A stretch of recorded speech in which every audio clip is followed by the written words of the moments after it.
Hi, நிறைய பேர் பர்சனலாகவும் message பண்ணி கேட்டிருந்தீங்க. எப்படிக்கா இப்படி ஏமாந்தீங்கன்னு. சாருக்கா நான் காலைல வீடியோ போட்டுங்க, காலைல சாருக்கு ஃபோன் பண்ணி எப்படிங்க எப்படி போடலாம் அப்படி பண்ணேன்.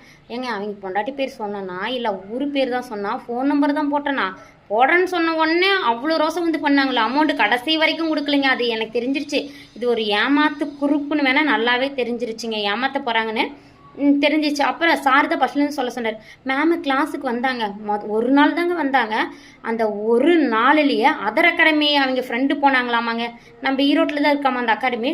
நல்லாவே எடுக்கல, அப்படி இப்படின்னு கழுவி ஊற்றுறாங்க. நான் சொன்னேன், ஏங்க என்னோட ரெசிபி கூட இருக்குது, நீங்கள் வேணால் உங்கள் ஃப்ரெண்டுக்கு ஷேர் பண்ணி அவங்கள செய்ய சொல்லுங்கள், அப்படி சொல்லாதீங்கன்னு ஒரு பெருந்தன்மையாக நான் சொன்னேங்க. ஓகேங்களா. அந்த பொண்ணு சொல்லிச்சு, அக்கா எனக்கு அந்த அளவுக்கெல்லாம் மூளை இல்லைன்னு அந்த பிள்ளைன்னு சொன்னாங்க. ஓகே, பாவம் மாட்டேங்குது. எனக்கு இப்போ தான் புரியுது, ஹஸ்பண்டும் சொன்னார் மூளை இல்லைன்னு. பாவம் அந்த பொண்ணு அன்றைக்கே சொல்லியிருக்கு, எனக்கு தெரியலைங்க.